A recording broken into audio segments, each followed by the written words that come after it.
Selamat datang di video pembelajaran seri psikologi kepribadian. Di video kali ini kita akan mempelajari teori kepribadian dari salah satu tokoh aliran psikoanalisis, yakni Erich Fromm. Salah satu konsep yang terkenal dari Erich Fromm yaitu tentang freedom dan human condition. Bagaimana penjelasannya? Mari kita simak. Let's go.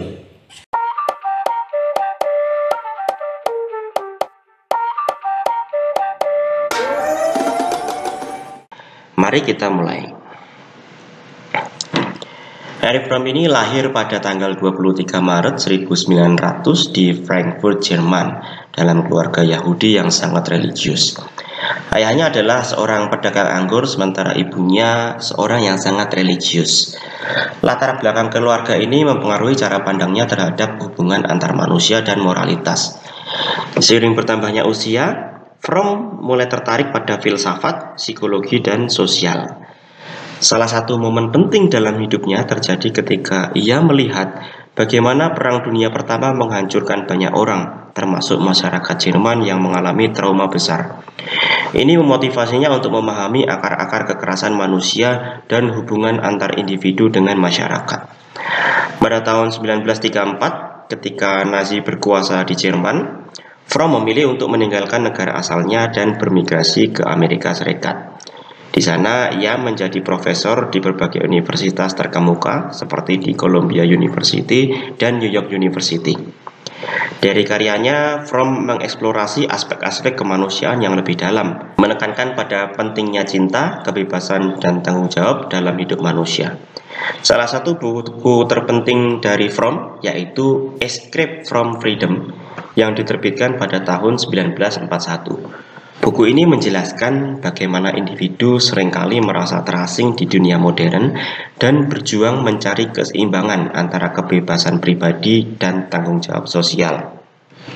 Salah satu konsep yang paling penting dari teori kepribadiannya adalah gagasan bahwa kepribadian manusia ini dibentuk oleh kebutuhan eksistensial yang berasal dari situasi keberadaan manusia. Menurut Fromm ada 5 kebutuhan eksistensial utama yang harus dipenuhi untuk mencapai perkembangan kepribadian yang sehat, yaitu keterhubungan atau relatedness, transendensi atau transcendence, keberakaran atau rootedness, identitas atau identity, dan kerangka orientasi atau frame of orientation. Mari kita ulas satu persatu. Keterhubungan. Manusia memiliki kebutuhan mendasar untuk merasa terhubung dengan orang lain. Hubungan ini tidak hanya terbatas pada hubungan romantis, tapi juga hubungan persahabatan, keluarga, dan komunitas. Fromm percaya bahwa hubungan yang sehat memungkinkan individu untuk mempertahankan kepribadiannya sendiri sambil tetap terhubung dengan orang lain.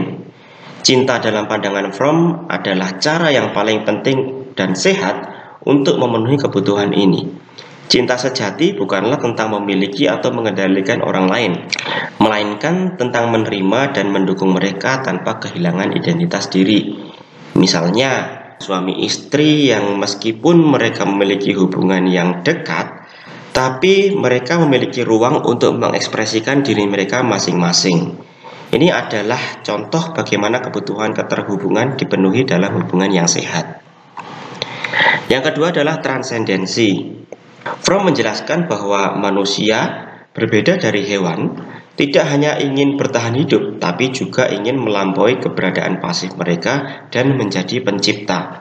Kebutuhan ini dapat dipenuhi melalui berbagai bentuk kreativitas seperti seni, ilmu pengetahuan, atau kegiatan sosial. Misalnya, seorang seniman yang menciptakan karya seni unik atau seorang ilmuwan yang menemukan solusi untuk menyelesaikan masalah kesehatan global. Ini adalah contoh nyata dari individu yang memenuhi kebutuhan akan transendensi. Mereka tidak hanya menerima dunia sebagaimana adanya, tapi juga berusaha mengubah atau memperkaya dunia melalui kontribusi kreatif mereka. Yang ketiga adalah keberakaran atau rootedness. Manusia memiliki dorongan untuk merasa terhubung dengan asal-usul mereka, baik melalui keluarga, budaya, atau sejarah. Rasa ketertarikan ini memberikan keamanan emosional dan rasa identitas yang kuat. Ketika manusia kehilangan rasa keterhubungan ini, Mereka seringkali merasa terasing dan tidak stabil. Fromm berargumen bahwa mencari akar, baik dalam bentuk keluarga atau komunitas, adalah salah satu cara untuk mengatasi perasaan keterasingan yang sering terjadi di dunia modern. Misalnya, seorang individu yang setelah bertahun-tahun tinggal di luar negeri kembali ke kampung halamannya dan merasakan kedekatan dengan komunitas lokalnya. Ini adalah contoh nyata dari kebutuhan akan akar. Meskipun ia telah meninggalkan komunitas itu, hubungan emosionalnya dengan tempat tersebut tetaplah kuat. Yang keempat adalah kebutuhan akan identitas. Fromm menyatakan bahwa setiap manusia memiliki kebutuhan untuk mengetahui siapa dirinya. Tanpa rasa identitas yang kuat, individu akan mudah terombang-ambing oleh pendapat orang lain atau tekanan sosial. Kebutuhan ini terkait erat dengan rasa harga diri dan stabilitas psikologis. Dalam masyarakat modern, banyak orang yang kehilangan rasa identitas mereka karena tuntutan eksternal seperti pekerjaan, keluarga, atau masyarakat yang memaksa mereka untuk menjadi sesuatu yang bukan diri mereka. Misalnya, seorang pekerja yang merasa bahwa pekerjaannya tidak mencerminkan jati dirinya, mereka akan merasa tidak nyaman atau tidak puas atau bahkan tertekan. Namun ketika mereka menemukan pekerjaan yang sesuai dengan nilai dan kepribadiannya, mereka akan merasa lebih terpenuhi dan merasa lebih bahagia. Selanjutnya adalah kebutuhan akan kerangka orientasi. Manusia membutuhkan pandangan yang jelas tentang dunia dan tempat mereka di dalamnya. Ini membantu mereka menavigasi kehidupan, membuat keputusan, dan menemukan makna dalam setiap tindakan mereka. Tanpa kerangka orientasi yang kuat, individu dapat merasa kebingungan atau tersesat. Kerangka orientasi ini bisa datang dari agama, ideologi, atau sistem nilai yang dibangun sendiri. Fromm percaya bahwa kerangka ini penting untuk memberikan stabilitas psikologis dalam menghadapi tantangan hidup. Misalnya, seseorang yang memiliki prinsip hidup yang kuat seperti integritas atau kebaikan akan merasa lebih stabil dalam membuat keputusan, bahkan dalam situasi yang sulit sekalipun. Sebaliknya, orang yang tidak memiliki pedoman akan merasa bingung dan tidak yakin terhadap apa yang harus dilakukan dalam hidup. Banyak yang menganggap bahwa tujuan utama dari hidup itu adalah memperoleh freedom atau kebebasan. Namun menurut Fromm, kebebasan ini juga dapat menimbulkan rasa takut. Dalam bukunya Escape from Freedom, Fromm menjelaskan bahwa meskipun manusia modern telah mencapai kebebasan pribadi, mereka seringkali merasa terbebani oleh tanggung jawab dan pilihan yang datang bersamanya. Kebebasan yang terlalu besar dapat menciptakan ketakutan karena individu merasa tidak tahu apa yang harus dilakukan dengan kebebasan tersebut. Untuk mengatasi rasa takut ini, banyak orang memilih untuk melarikan diri dari kebebasan. Ada 3 cara utama yang digunakan untuk melarikan diri dari kebebasan. Yang pertama adalah otoritarianisme. Beberapa individu menyerahkan kebebasan mereka dengan mengadopsi sistem otoriter, di mana mereka mengikuti otoritas yang kuat seperti pemerintah yang totaliter atau pemimpin agama yang kaku. Dengan demikian, mereka menghindari tanggung jawab pribadi. Yang kedua, dengan konformitas. Banyak individu memilih untuk mengikuti aturan sosial dan konvensi tanpa memikirkan apakah ini sesuai dengan keinginan atau nilai pribadi mereka. Mereka berbaur dengan masyarakat, kehilangan identitas diri dalam prosesnya, hanya untuk merasa aman. Yang ketiga adalah destruktivitas. Beberapa individu ketika mereka tidak mampu menghadapi kebebasan dan tanggung jawab yang datang, mereka mengekspresikannya dengan kemarahan melalui tindakan destruktif. Ini bisa berupa kekerasan atau penghancuran diri sendiri, baik secara fisik maupun psikologis. Dalam teorinya, Erich Fromm juga menguraikan 5 tipe karakter utama yang dimiliki oleh manusia berdasarkan cara mereka berinteraksi dengan dunia. Beberapa tipe ini membantu individu berkembang secara produktif, sementara yang lain itu sifatnya lebih destruktif dan tidak sehat. 5 tipe ini adalah karakter reseptif, karakter eksploitatif, karakter menimbun, karakter pemasaran, dan karakter produktif. Yang pertama, karakter reseptif. Karakter reseptif menggambarkan individu yang cenderung pasif dan bergantung pada orang lain untuk mendapatkan apa yang mereka butuhkan. Mereka percaya bahwa hal baik datang dari luar dan mereka hanya bisa menerima apa yang diberikan kepada mereka. Orang dengan karakter ini sering merasa tidak berdaya dan mengharapkan orang lain yang akan memenuhi kebutuhan mereka.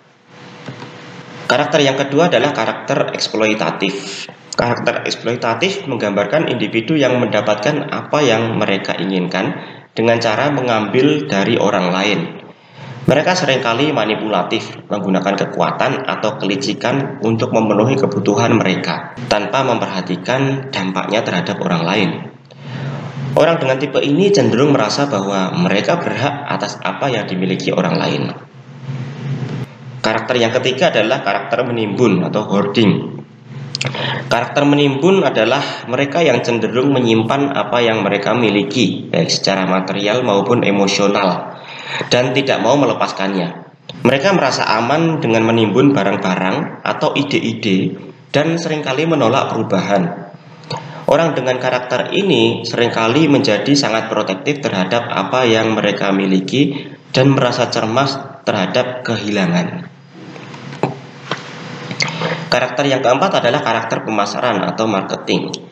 Karakter pemasaran menggambarkan individu yang memandang dirinya sebagai komoditas yang harus dijual dan dinilai berdasarkan bagaimana mereka diterima oleh orang lain.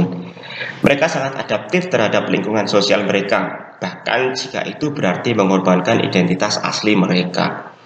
Orang dengan karakter ini seringkali berubah-ubah, tergantung pada tren atau harapan sosial. Karakter yang kelima adalah karakter produktif.